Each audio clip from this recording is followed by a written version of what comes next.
সুপ্রিয় দর্শক শ্রোতা, দেখুন এটি আমাদের ধানের ক্ষেত। ধান কাটামারি শেষ, এগুলো পোয়ালও শুকনো শেষ। তারপরে এই পাশে আপনাদের দেখাচ্ছি একটি চিকন সরু রাস্তা।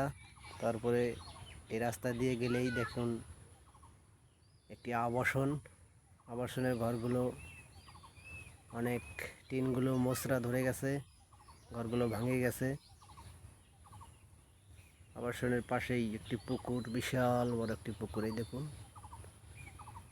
সেই পুকুরে অনেক মাছ, প্রচণ্ড পরিমাণ মাছ। এই দেখুন, বিশাল বড় পুকুরটা ফুলফিলভাবে আপনাকে দেখাচ্ছি সুপ্রিয় দর্শক। পুকুরের পূর্ব পাশে স্কুল, সর যতীন্দ্র নারায়ণ সরকারি প্রাথমিক বিদ্যালয়।